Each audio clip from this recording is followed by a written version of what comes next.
Oh, Dr. Tony, February is Heart Health Month, and blood pressure and having a good blood pressure is so important for a healthy heart. We often hear about the root cause of hypertension being a high salt diet, but what does science and the evidence take on that? And then also, will you please explain the relationship between hypertension and insulin resistance? I will. This is a conversation I have often because hypertension is such a common disease. Yes. And so we have to have I literally just wrote an article for my health system about high blood pressure. And it basically said um, it's not just about the salt, right? So when I talk to patients, I try to get them to understand that in conventional medicine, we focus on salt, also called sodium. And it is true that if you have a lot of salt in your body, water is going to follow. It's going to increase the amount of fluid in the blood vessel, increasing your risk for hypertension. But then that'll increase your risk for cardiovascular disease, which is kind of why we care about blood pressure in the first place. We don't want to end up with a heart attack, which is the number one reason why we don't do well. So that's kind of the conventional thinking, right? So it is true that salt can increase your blood pressure, but the real question is that the root cause of why you have high blood pressure? And I would argue the answer is no. So what we focus on, if you think about your risk factors, right? Now we know there may be some genetic risk factors, so we can't change our mama and our daddy, right? So we're kind of stuck with that.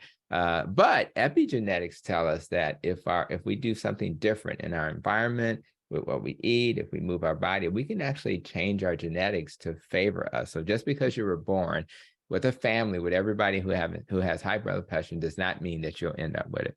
The other thing is, believe it or not, it's going to sound really weird, but people who have to take a lot of insulin, high dose insulin therapy will then lead to you absorbing more salt because carbohydrates, for example, which is why you get hyperinsulinemia because you're trying to lower your sugar.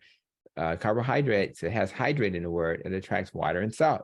Mhm. So, so one of the most important things to understand is that if I eat a diet that reduces hyperinsulinemia, a steak is probably not going to lead to hyperinsulinemia, right?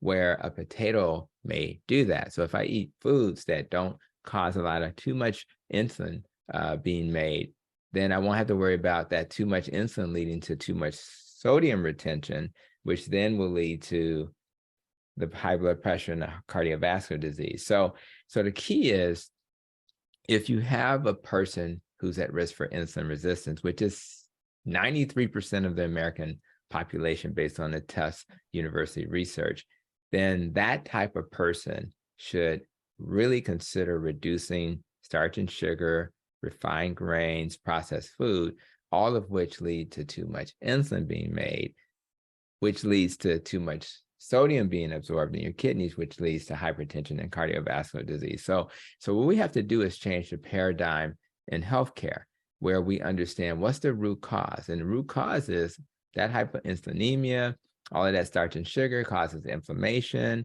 That's going to make my blood vessels stiff. In fact, insulin resistance, going back to that, if you have hyperinsulinemia, that's going to lead to insulin resistance. And then that's going to lead to your endothelial cells not producing nitric oxide. We all think of nitric oxide as what we put on our tongue for having chest pain, right? Because it opens up the vessels. So insulin resistance leads to not enough nitric oxide, which leads to constricted vessels, which leads to hypertension. So it's all connected. And if we don't get to the root cause, then we won't get to a better blood pressure. So if you want to have a normal blood pressure and not take medicines one day, which is possible, believe it or not, what you don't do is focus on just salt. If you focus on the root cause, which is reducing the starch and sugar, the highly refined grains, the processed food, the seed oils, oils that are made from seeds, not like the avocados and the coconuts and the things like that, then what will happen is you will literally start to heal your blood vessels. Maybe your blood vessels will start making nitric oxide again, and then you will normalize your blood pressure. And then maybe your doctor will say, your pressure is so low, you don't have to take medicine. So I think it's all about partnering with your clinician so that you can focus on the real cause of high blood pressure, in my mind, which is hyperinsulinemia caused from a diet that's not serving you. Now, there's so many powerful things that you just shared. Number one, that healing is possible. So that in itself is encouraging and something that hopefully whoever's listening will hold on to. Healing is possible. And secondly, we're bringing awareness to an idea that is still pretty new. It's not Yeah. widely accepted yet because it's just has not been explored in the way that you so like eloquently explained. So thank you for that. Yeah. Because we're tracking, it all makes sense, it's all connected. And it's also a push for why adopting this lifestyle is so beneficial. So thank you.